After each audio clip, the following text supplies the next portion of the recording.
Olá pessoal, tudo bem? Eu sou o professor Emerson Veras, de Língua Portuguesa. Vou falar com vocês sobre gramática. E o assunto de nossa primeira aula é acordo ortográfico. O acordo ortográfico da língua portuguesa que entrou em vigência em 1990, mas efetivamente só veio acontecer em 1º de janeiro de 2016. Aí o aluno pode ficar aí questionando ao professor por que a gente vai estudar o acordo ortográfico. É importante salientar que hoje é esse acordo que rege a forma de se escrever a língua portuguesa. E você, aluno que está se preparando para os principais vestibulares, como o Enem, vai ter que fazer uma redação. E essa redação será corrigida baseada nas regras do acordo ortográfico. Por isso, a importância de estudar esse tópico com vocês. A gente vai fazer um breve histórico relacionando a vocês o que é esse acordo, por que surgiu essa necessidade de haver essa modificação e quais são os países que adotaram efetivamente a produção do acordo ortográfico. Pois muito bem, lembrem-se de que a língua é um ser vivo e por ter essa vivência, ela está em constante modificação. A língua portuguesa ela é falada em vários países do mundo e esses países tinham diferentes formas de escrever a língua portuguesa. O que é que eles decidiram entre si? Em suas reuniões, decidiram unificar a língua para que os aspectos culturais, étnicos, raciais pudessem ser disseminados com uma maior flexibilidade e todas as pessoas que fossem falantes da língua portuguesa pudessem, com isso, ter acesso a essa diversidade cultural. Portanto, o acordo passa a ser uma necessidade cultural também. A partir daí, a gente começa a perceber que a língua portuguesa ela é falada com muita frequência em outros países. Hoje a gente tem uma classe de países chamados de lusófonos, que compreendem os países Brasil, Angola, Cabo Verde, Guiné-Bissau, Moçambique, Portugal, São Tomé e Príncipe e Timor-Leste. É a Comunidade de Países da Língua Portuguesa, CPLP. A partir desta comunidade foi que estudiosos da língua se reuniram e decidiram por bem unificar a escrita oficial dos diferentes países que eu listei agora há pouco para vocês. Isso gerou na cabeça dos falantes várias dificuldades para escrever, mas que hoje nós vamos esclarecer todas essas dúvidas que vocês têm. Com relação ao acordo ortográfico, a principal mudança que nós vamos ter é a acentuação gráfica das palavras. Lembrando aos senhores que a acentuação gráfica significa colocar um acento diacrítico, que são 3, acento agudo, acento circunflexo e acento grave, sobre as vogais na língua portuguesa. A gente deve imaginar um seguinte questionamento antes de acentuar. Será que nós acentuamos poucas ou muitas palavras na língua portuguesa? Você deve estar pensando aí na resposta e talvez tenha dito que nós acentuamos muitas palavras, professor, com certeza. Pois saibam vocês que vocês estão equivocados. Na língua portuguesa, nós acentuamos apenas as exceções. É uma quantidade muito pequena de palavras que são acentuadas.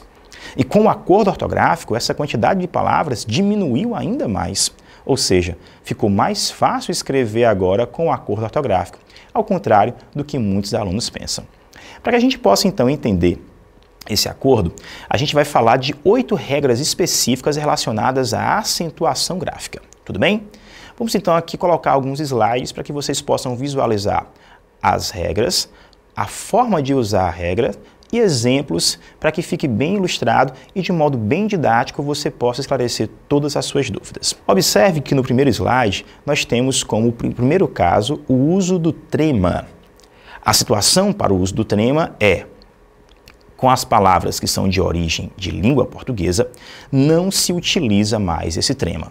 Palavras como 50, tranquilo, arguil, são expressões que, antes do acordo ortográfico, tinham trema.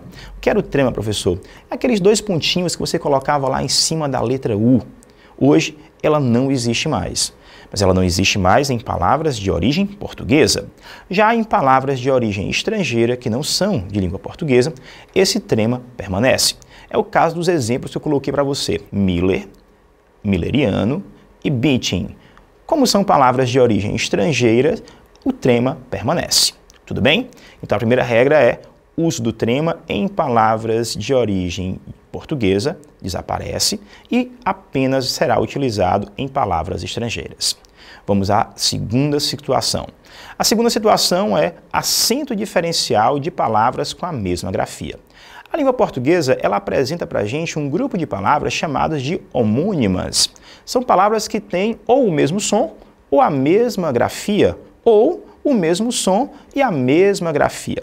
É o que acontece, por exemplo, com a palavra sexta, escrita com S, e sexta, escrita com C. Ora, você tem ali a sexta-feira e você tem a cesta de roupas sujas. Repare que a escrita é diferente, mas a pronúncia é a mesma. Isso nós chamamos, então, de palavras homônimas. E na língua portuguesa nós temos um grupo de palavras homônimas que são classificadas com classes gramaticais diferentes. Ora são preposição, ora são verbos, e podem trazer para a gente essa diferenciação.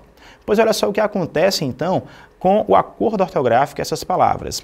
As palavras que têm a mesma grafia, elas perderam o acento chamado de diferencial, que é o acento que vai diferenciar a palavra de uma classe gramatical para outra. Vamos observar o quadro de exemplos. Olha só. Antes, nós tínhamos a palavra para, com acento, pelo, com acento agudo e acento circunflexo, e polo, com acento circunflexo, polo com acento agudo e polo sem acento. Qual era a significação dessas palavras? Pois bem, para com acento era verbo e para sem acento era preposição. Então eu falava assim, para quieto menino. Quando eu construía esta frase, a palavra para simbolizava um verbo. Agora se eu falasse, para você passar no vestibular é necessário estudar. A palavra para adquire o valor de uma preposição e não mais de um verbo. Nesse contexto, antes do acordo ortográfico, para marcar a diferença entre eles, eu utilizava o acento.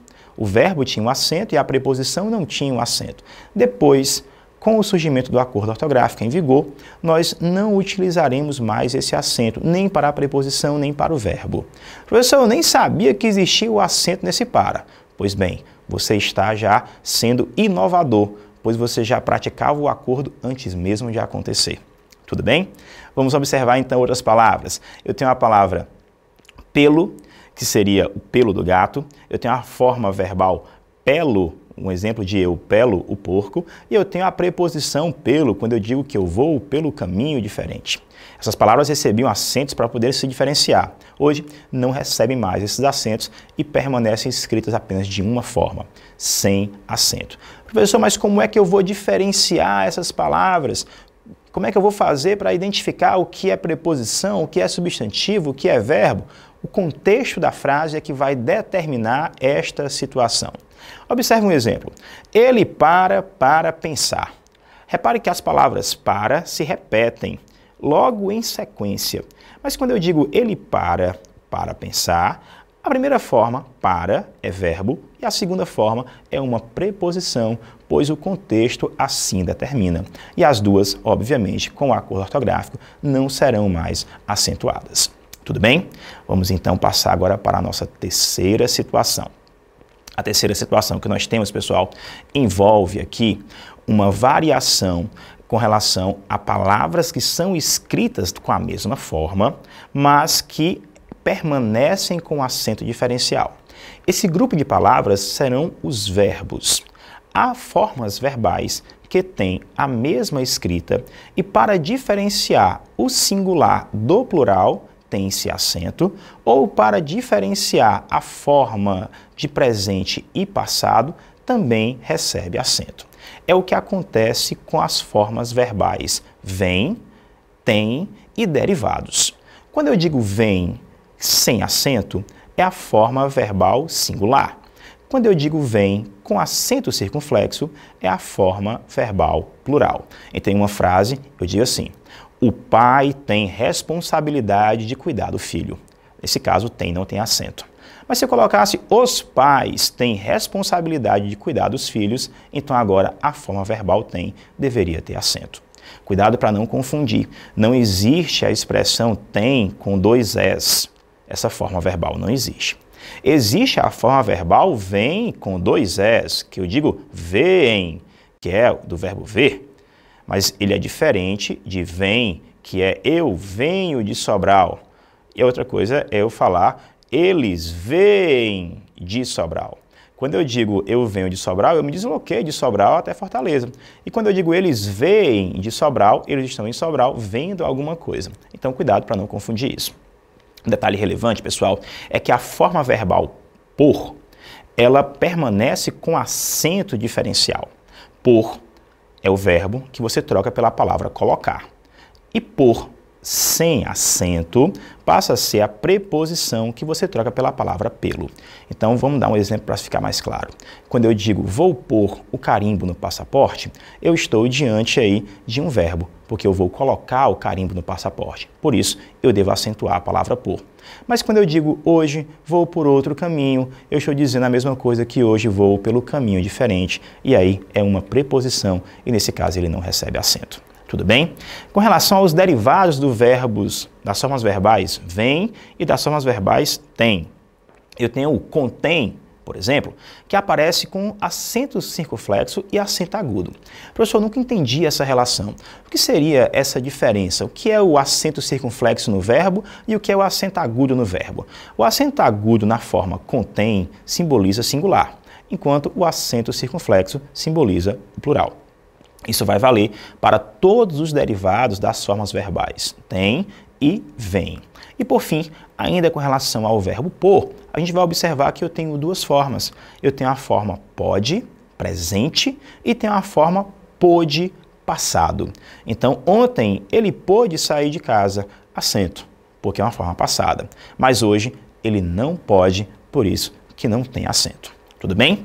Fizemos agora 3 regras com vocês, vamos relembrá-las. Trema, não existe mais trema em palavras de origem portuguesa, só nas estrangeiras. Tivemos acento diferencial nas palavras que desaparecem e acento diferencial nos verbos que permanecem. No próximo slide a gente vai falar agora sobre acento circunflexo.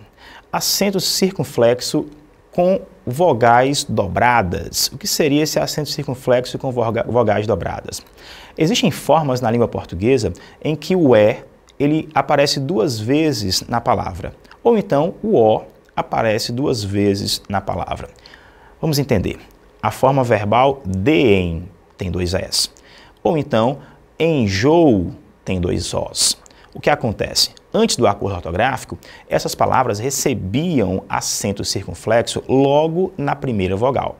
Com o acordo ortográfico, o acento circunflexo que existia nesses 2 Es ou nesses 2 Os desaparece. Para que você possa lembrar, vai a dica: decrelever. Decrelever, você vai ter as formas verbais deem, creem, leem e veem. Nessas formas verbais, o que é que vai acontecer? Nós não vamos colocar o acento circunflexo no primeiro E. Vai desaparecer. E nas formas vou, nas formas enjoo, eu não vou mais colocar esse acento circunflexo também. Mas atenção, cara aluno, essa diferença só vai acontecer para o acento circunflexo. O acento agudo permanece normal nas formas que tiverem 2 Es ou 2 Os. Você vai ter a forma alcoólico, que recebe esse acento agudo no segundo O, e você vai ter a forma feérico, que recebe também acento agudo no segundo O. Tudo bem? Vamos passar adiante então. A próxima regra diz respeito a palavras paroxítonas construídas com ditongos abertos. Paroxítonas construídas com ditongos abertos. O ditongo aberto em especial é o ditongo aberto EI e o ditongo aberto OI. Lembrando a diferença do ditongo aberto para o fechado. Essa questão de abrir o som da vogal e fechar o som da vogal é determinado pelo que nós chamamos de timbre. Quando eu digo para você a palavra seu, esse EU, ele passa a ser fechado, então o timbre é fechado. Mas quando eu digo céu, esse EU tem agora um timbre aberto. E é isso que a gente vai explorar em palavras que são paroxítonas. Professor, lembra pra gente o que é a paroxítona? A paroxítona é a palavra que apresenta a sílaba tônica na penúltima sílaba.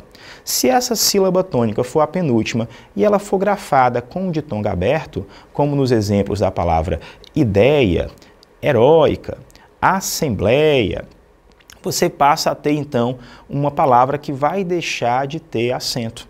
Então, as expressões assembleia, heróica, ideia, paleozoico, elas perdem o acento por serem paroxítonas com ditongos abertos nessa posição. Atenção para você não confundir isso com uma oxítona. As oxítonas herói, ilhéus, pastéis permanecem com o acento. Professor, mas tem ditongo aberto. Preste atenção. É ditongo aberto na posição paroxítona. Se esse ditongo aberto aparece em outra posição, o acento permanece normalmente. Tudo bem? Então, eu só vou suprimir esse acento se for uma paroxítona com ditongo aberto. Passemos para a próxima regra. Na próxima regra, eu vou agora para os hiatos precedidos de ditongos. Professor, como assim? Primeiro, lembra você o ditongo. É a união de uma semivogal e uma vogal, ou uma vogal e uma semivogal na mesma sílaba. E o que é o hiato? É a separação de vogais. Cuidado para você não se confundir. Vogal na língua portuguesa são aquelas que são pronunciadas com força, por isso são chamadas de tônicas. Já as vogais que são chamadas de semivogais são aquelas que são átonas. Daí, quero que você compreenda. O hiato ele pode aparecer em duas posições. Geralmente ele aparece na posição paroxítona ou na posição oxítona.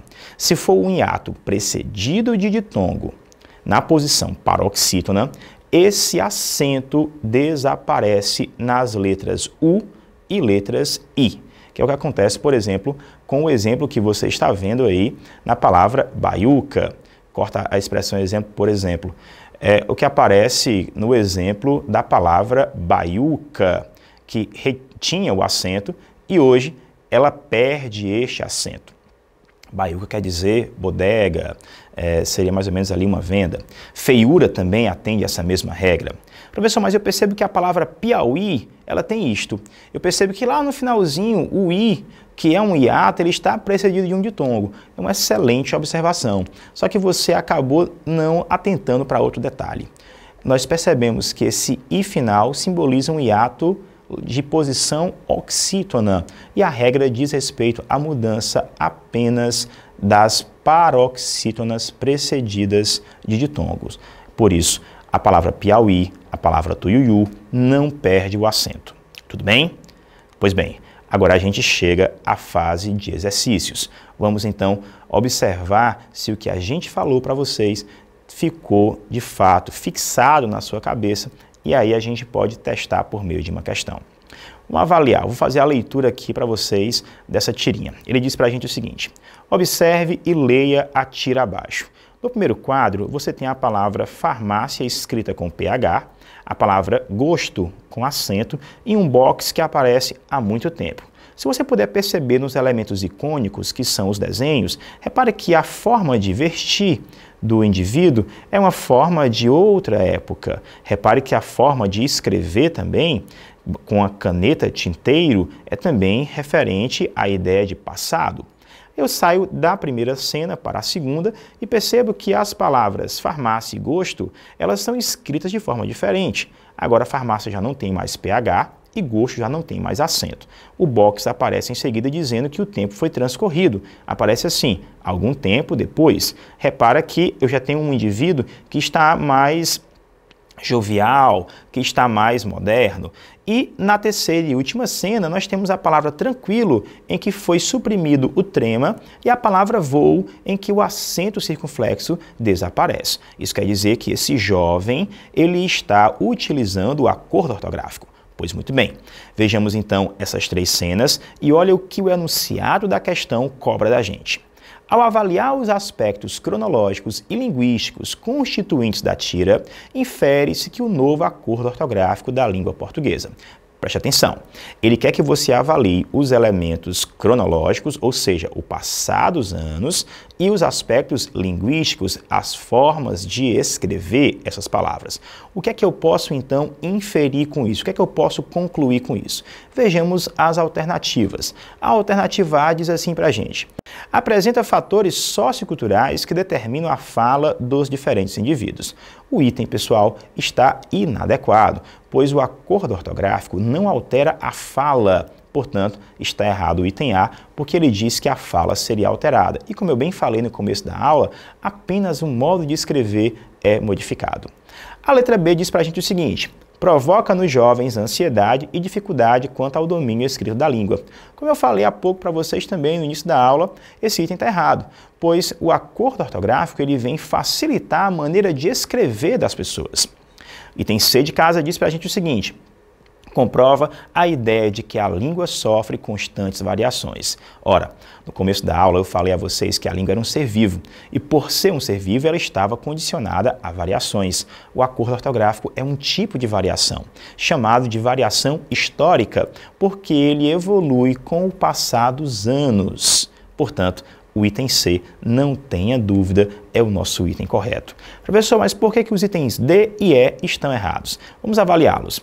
O item D diz: gera vultoso gasto de energia e de recursos didáticos. Repare que na tira isso não aparece. Isso é uma opinião, isso é na realidade um subentendimento, uma informação implícita que eu não posso considerar 100% verdade. Portanto, o item D de dia é uma extrapolação, eu não posso considerá-lo como verdadeiro. E o item E diz para a gente o seguinte: condiciona a oralidade dos falantes devido ao transcorrer dos anos. É um item que é, na realidade, pessoal, um distrator textual, mas ele é idêntico ao item A. Quando eu falo em condiciona a oralidade, isso quer dizer fala. E a questão do acordo ortográfico aborda apenas a escrita e não a fala. Portanto, item correto, item C de casa. Com o término do nosso exercício, eu desejo a vocês uma boa aula e espero que vocês tenham aprendido aí a esclarecer as dúvidas com relação ao acordo ortográfico. Um abraço a todos e até o próximo encontro.